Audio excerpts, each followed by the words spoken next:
Amém. Cumprimento todos os irmãos com a graça, a paz do nosso Senhor Jesus. Amém. Uma grande alegria estar na nossa casa, casa de Deus, casa de oração. Convido os irmãos a abrirem suas Bíblias no Evangelho de João, capítulo 3. Saúdo todos os irmãos aqui presentes, aqueles que nos acompanham online também. Temos muitos irmãos à nossa frente missionária que estão ao vivo pelo YouTube. Quero cumprimentá-los neste momento também. E dizer que, junto da minha esposa, nós estamos convictos de que Confins talvez seja a melhor cidade do mundo. Eu quero dar 3 rápidos motivos. O primeiro, porque Confins está na Bíblia, né? Jesus falou: ide até os confins da terra. O segundo é porque a minha esposa mora lá, né? A mulher mais linda do mundo. O terceiro é porque nós temos uma congregação, uma frente missionária desta igreja, que é a melhor igreja do Brasil, convenhamos. Então, se você tem algum parente, algum amigo que mora ali nas redondezas, Confins, Pedro Leopoldo, até Lagoa Santa e está sem igreja, convide para que ele visite e conheça a nossa frente missionária ali em Confins. Amém? Uma alegria estar compartilhando com os irmãos. Essa noite eu quero compartilhar acerca de um fundamento da Escritura Sagrada. Eu vou compartilhar algo que respalda um grande fundamento da Escritura Sagrada. Esse fundamento que eu quero falar é sobre a vida eterna. Você crê na vida eterna? Eu creio com todo o meu coração. A nossa fé, meus irmãos, ela não se baseia em opiniões, nem em achismo. A nossa fé, ela se baseia em verdades fundamentais, em convicções espirituais. E elas devem ser inabaláveis. Elas não são firmadas sobre a areia, elas devem ser firmadas sobre a rocha. Porque opiniões, cada pessoa tem a sua. As pessoas levantam diversas opiniões. Mas a palavra, ela não é uma opinião. A palavra é um fundamento. Ela tem conceitos inabaláveis. Porque foi o próprio Senhor que inspirou os autores bíblicos que registraram a revelação do Senhor. Então ela permanece, ela estabelece um alicerce sólido, perpétuo, duradouro. Esse final de semana, a nossa congregação da Igreja Batista do Barro Preto, lá em Confins, nós recebemos 11 missionários radicais Minas. E nós saímos junto da igreja, pelas ruas, batendo nas portas das pessoas e falando para elas de Jesus. E em cada casa que eu entrava, eu fazia questão de perguntar o que a pessoa pensava sobre o céu. E quando a pessoa pensava sobre o céu, ela pensava as coisas mais lindas. E eu perguntava: o que você pensa sobre o inferno? Você crê no inferno? As pessoas falavam assim: o inferno é aqui mesmo, né? Com muito amor, com muita humildade, mas também com fidelidade à palavra, nós tínhamos que mostrar que a palavra de Deus mostra que a opinião da pessoa sobre o inferno estava equivocada.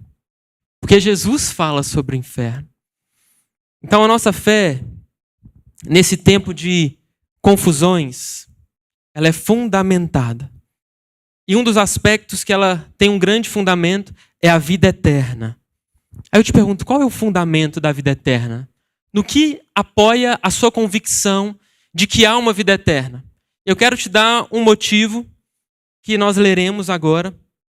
Esse motivo, ele é a promessa que o Filho nos fez. Por que o Filho nos fazer essa promessa? É um respaldo que nos traz convicção inabalável. Nós vamos trabalhar um pouco sobre isso nessa noite. Então leamos João capítulo 3, a partir do versículo 31, que diz assim: quem vem das alturas, certamente está acima de todos. Quem vem da terra é terreno e fala da terra. Quem veio do céu está acima de todos e testifica o que tem visto e ouvido. Contudo, ninguém aceita o seu testemunho. Quem, todavia, lhe aceita o testemunho, por sua vez, certifica que Deus é verdadeiro. Pois o enviado de Deus fala as palavras dele, porque Deus não dá o Espírito por medida. O Pai ama ao Filho e todas as coisas tem confiado às suas mãos. Por isso, quem crê no Filho tem a vida eterna. O que todavia se mantém rebelde contra o Filho não verá a vida, mas sobre ele permanece a ira de Deus. Amém? Vamos orar? Pai, obrigado pela tua palavra. Santa palavra, eu te peço que o Senhor, por meio do teu Espírito, fale a cada coração nesta noite. E que possamos sair daqui convictos de que o que o Senhor fala é verdade e há de se cumprir. Te agradeço em nome de Jesus e te peço que o Senhor fale através da minha voz, ó Pai. Em nome de Jesus, amém. Primeiro pergunta que eu te faço: de onde Jesus veio? De onde Jesus veio?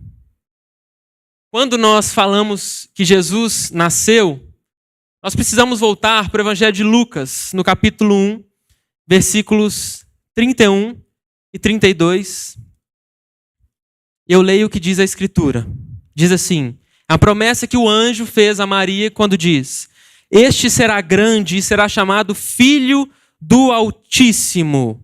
Não fala será chamado filho de José, nem será chamado filho de Maria, será chamado Filho do Altíssimo. E eu leio o versículo 35, que diz: respondeu-lhe o anjo: descerá sobre ti o Espírito Santo, e o poder do Altíssimo te envolverá com a sua sombra.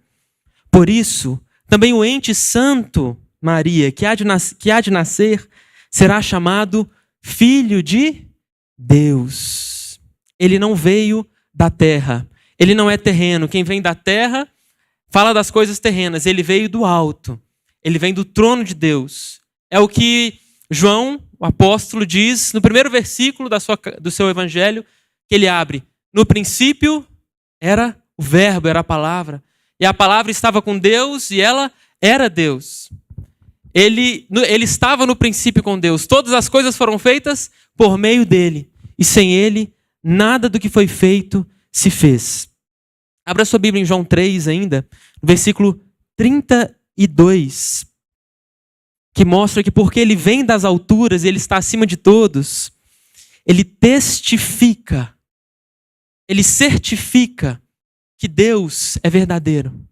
Jesus Cristo é o cumprimento das promessas do Antigo Testamento. Ele é o Messias, o Cristo, o ungido de Deus. Ele é o Cordeiro de Deus que tira o pecado do mundo.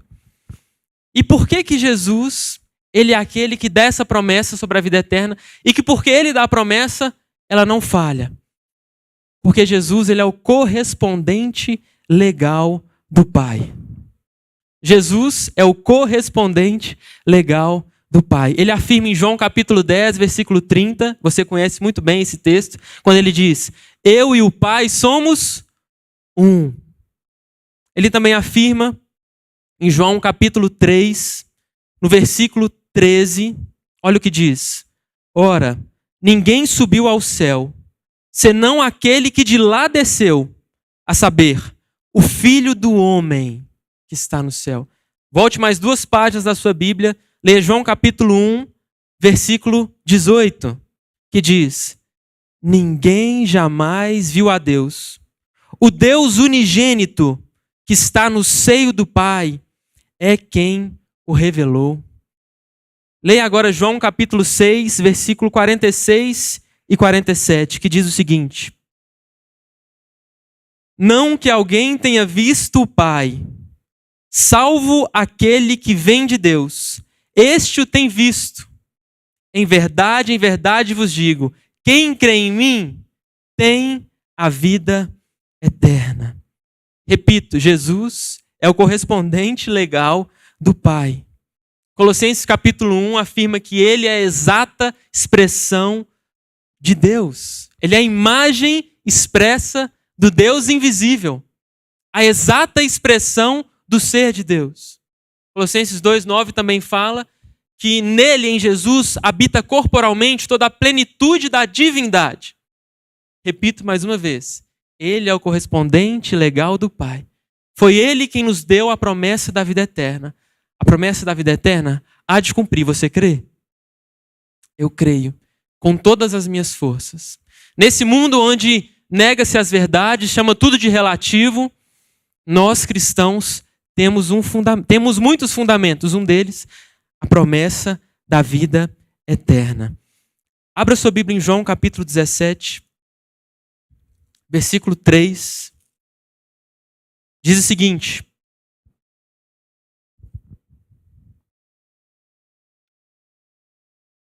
e a vida eterna é esta, que te conheçam a ti, o único Deus verdadeiro, e a Jesus Cristo, a quem enviaste. Olha o versículo 21, o que diz.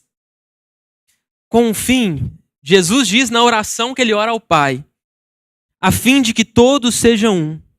E como és tu, ó Pai, em mim, e eu em ti, ó Pai, também sejam eles em nós, para que o mundo creia que tu, ó Pai, me enviaste. Amém? Leio mais um texto bíblico que respalda o que nós estamos dizendo. João capítulo 5, versículo 23. João 5, 23 afirma: a fim de que todos honrem o Filho do modo por que honram o Pai.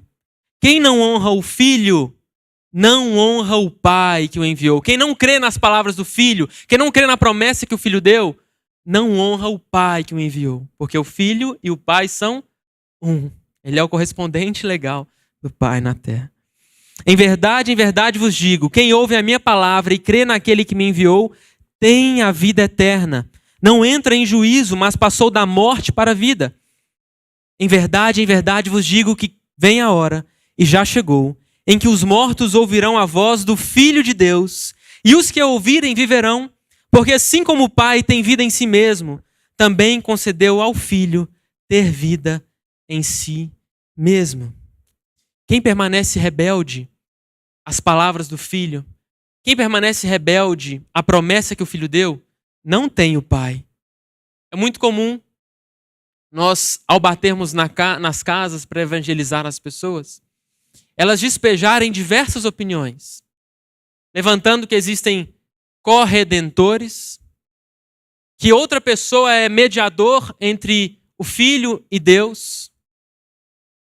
É comum nós ouvirmos que pelas obras nós seremos salvos, numa sociedade totalmente meritocrática, pelo seu mérito. O Espiritismo tem crescido muito.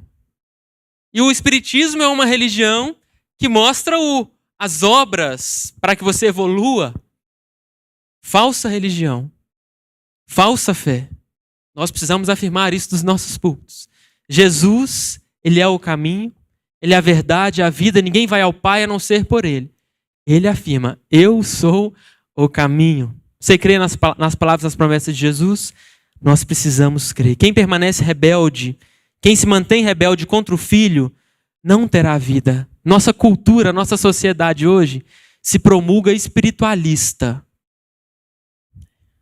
Pessoas espiritualistas, de matrizes diversas religiosas, que afirmam que vão chegar no céu. Jesus não afirma isso. Ele afirma, eu sou o caminho. Outros meios não chegam até o céu. Você crê nas palavras de Jesus? Ele e o Pai são um. Não existe outro caminho a não ser ele para chegar até o Pai. Quem aceita o testemunho certifica de que Deus é verdadeiro. Qual o fundamento nós estamos estabelecendo? Jesus nos deu uma promessa. Essa promessa é a promessa da vida eterna. Quero ler mais 2 textos bíblicos e, de posse disso, aplicar o ensinamento dessa noite. Filipenses capítulo 2. Olha o que afirma sobre Jesus no versículo 7. Antes, a si mesmo, Jesus, o Cristo, ele se esvaziou, assumindo a forma de servo, tornando-se em semelhança de homens, reconhecido em figura humana, a si mesmo se humilhou, tornando-se obediente até a morte. E essa morte de cruz. Hoje nós estamos lendo muito a Bíblia, né? É porque a Bíblia responde à própria Bíblia. Efésios capítulo 4. Efésios capítulo 4.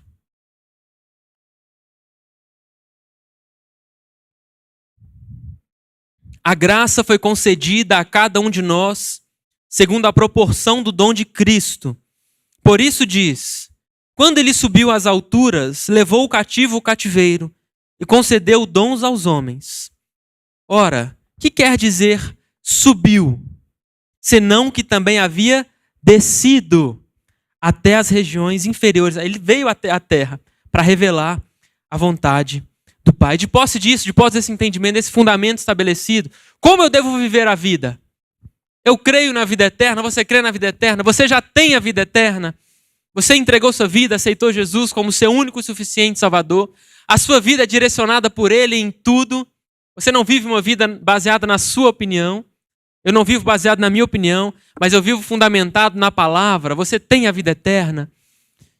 Como você deve viver então? E para isso eu leio 1 João, para responder essa pergunta. 1 João, capítulo 1, versículos 1 a 4. 1 João, o mesmo João, diz o seguinte: o que era desde o princípio, o que temos visto com os nossos, o que temos ouvido e o que temos visto com os nossos próprios olhos, nós o contemplamos e as nossas mãos apalparam com respeito ao verbo da vida. E a vida se manifestou e nós a temos visto e dela damos testemunho e anunciamos a vocês a vida eterna, a qual estava com o Pai e nos foi manifestada. O que temos visto e ouvido anunciamos também a vocês, para que vocês igualmente mantenham comunhão conosco. Ora, a nossa comunhão é com o Pai e com seu Filho Jesus Cristo. Estas coisas, pois, vos escrevemos, para que a nossa alegria seja completa. Você crê na vida eterna? Você crê que você é salvo? Eu te pergunto, a sua alegria é completa? Você é satisfeito em Cristo pelo dom da vida, a vida eterna? Eu quero te contar uma história. Uma história que vai ser editada por mim. Então os detalhes eu vou dar e você crê nos detalhes. A história de Pedro e uma mulher chamada Maria. Eu vou contar duas histórias exatamente iguais. A primeira é que Pedro, ele era namorado de Maria. Pedro, um jovem apaixonado. E Maria, uma moça também muito apaixonada por Pedro. E Pedro decide fazer um pedido de casamento surpresa para Maria. E ele elabora aquele pedido. E Pedro morava lá em Confins. Nossa história fica mais legal. E Pedro fala assim: eu vou pedir Maria em casamento na sexta-feira, próximo ao final de semana. E eu vou pedir ela na orla da lagoa de Confins, no horário do pôr do sol. Então, como nós estamos no horário de verão, eu vou chegar na casa dela às 6 horas da tarde e vou andar com ela de bicicleta até a orla da lagoa de Confins. Lá nós vamos fazer um breve piquenique e quando o sol estiver se pondo, eu vou pedir Maria em casamento. Aí ele marca com Maria 6 horas o encontro. Maria não sabe de nada, né? E Pedro vai até a loja de joias, joalheria, e compra um anel maravilhoso. Mede o dedo de Maria de uma forma muito discreta. Maria não percebe. E ele encomenda um anel de ouro, que seria o anel que ele pediria em casamento. E ele vai até o shopping de Confins, de Lagoa Santa, né, Timóteo? E lá nesse shopping de Lagoa Santa, ele entra na joalheria, ele marcou 5 horas de buscar para ele ter antecedência. Só que chegando lá, a moça, na sexta-feira, às 5 horas, a moça fala com ele: Pedro, infelizmente, atrasou. E vai chegar só daqui 1 hora, vai chegar por volta de 6h10. Pedro fala: não é possível, Maria está me esperando. Mas ele, por fim, ele pega aquele anel, sai de lá 6h20, pega um trânsito, chega na casa de Maria 7 horas. Como que Maria está esperando Pedro? Maria, toda produzida, vestiu um salto alto de 10, 15 centímetros. Maria com perfume, toda arrumada, maquiagem, brinco, pensando que seria só um passeio na orla da lagoa. Mas por que Pedro... E ela estava pronta às 5h50. Ela fica esperando Pedro por 1 hora e 10 minutos. Quando ela escuta o barulho do Uber chegando na porta dela, ela que mora no 2º andar de uma casa, ela está sentada na cadeira e Pedro toca a campainha. E ela levanta da cadeira com a cara, imagina a cara de Maria, brava, a cara assim querendo matar Pedro. E ela começa a andar pela casa até abrir a porta, e imagina ela batendo no pé. com aquele salto tamanho 15. E ela abre a porta, não fala nada com Pedro. Pedro tenta se justificar. E em Confins, as coisas fecham cedo. Quase 8 horas já está tudo fechado. E ele que tinha tramado um piquenique ao pôr do sol, já naquele clima ruim, não consegue mais ir para a orla. E pensa, vou levar Maria num plano B. Leva Maria numa hamburgueria.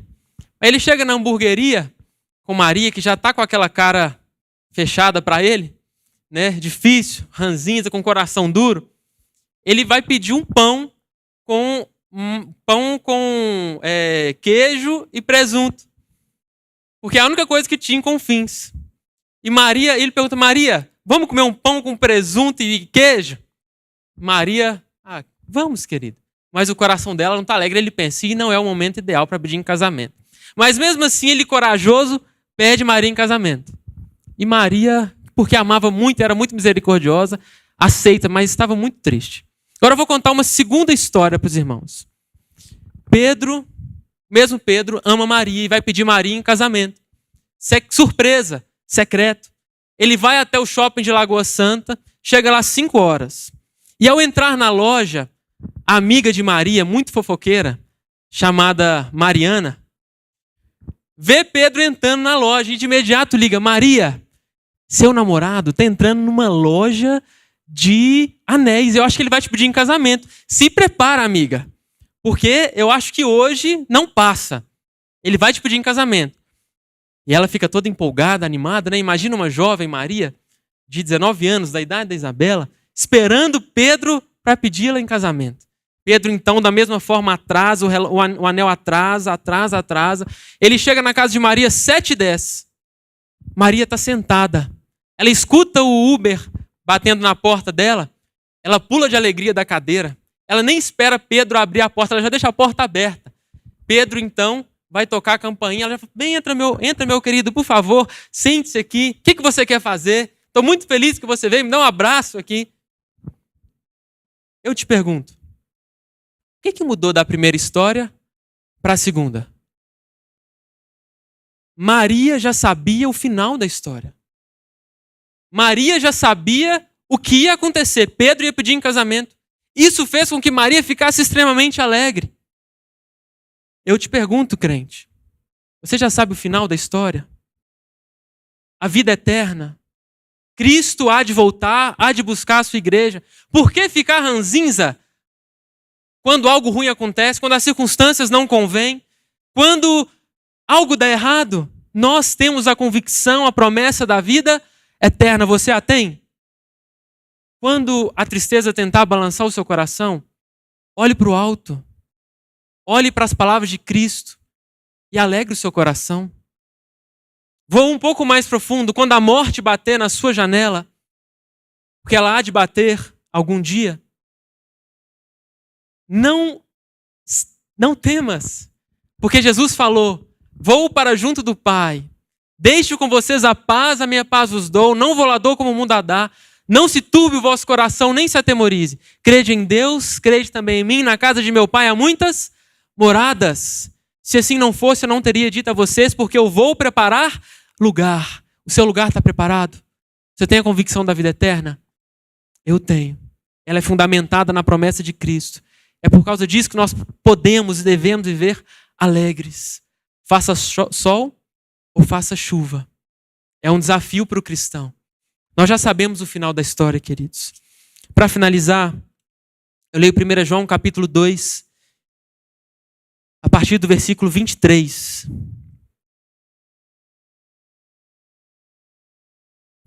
Diz o seguinte: todo aquele que nega o Filho, esse não tem o Pai. Aquele que confessa o Filho, tem igualmente o Pai.